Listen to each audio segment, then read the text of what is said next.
लेके रंगवाया बीर होली खेले चलली भवानी।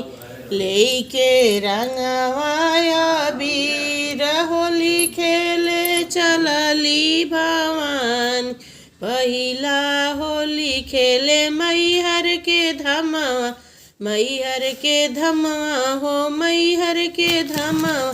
अरे सरदा मैया भैली लाले लाल हो, अरे सरदा मैया भैली लाले लाल। होली खेल चलली भवानी, लेके रंगवाया बीर होली खेले चलली भवानी। लेके रंगवाया बीर दूसरा ही होली कलकत्ता में खेले, दूसरा ही होली कलकत्ता के धमवा, कलकत्ता के धमवा हो कलकत्ता के धमवा। अरे काली मैया भैली लाले लाल हो, अरे काली मैया भैली लाले हाल हो। होली खेले चलली भवानी, लेके रंगवाया बीर होली खेले चलली भवानी। लेके रंगवाया बीर तीसरा होली विंध्याचल के धमवा, तीसरा होली खेले विंध्याचल के धमवा। विंध्याचल के धमवा हो विंध्याचल के धमवा। अरे शीतला मैया भैली लाले लाल हो, अरे शीतला मैया भैली लाले लाल हो।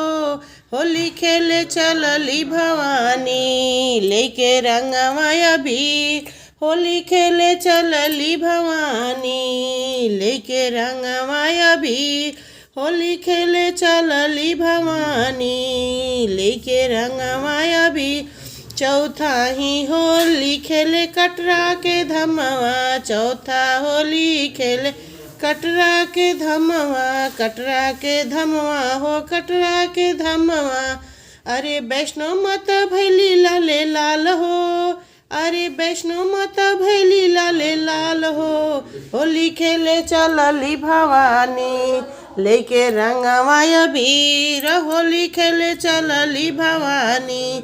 लेके रंगवाया बीर पचवा होली खेले पटना के धमवा, पचवा होली खेले पटना के धमवा, पटना के धमवा हो पटन के धमवा। अरे पटन देवी भैली लाले लाल हो, अरे पटन देवी भैली लाले लाल हो। होली खेले चलली भवानी, लेके रंगवाया बीर होली खेले चलली भवानी। लेके रंगवाया बीर छठा ही होली खेले कामाख्या के धमवा, छठा ही होली खेले कामाख्या के धमवा, कामाख्या के धमवा हो कामाख्या के धमवा।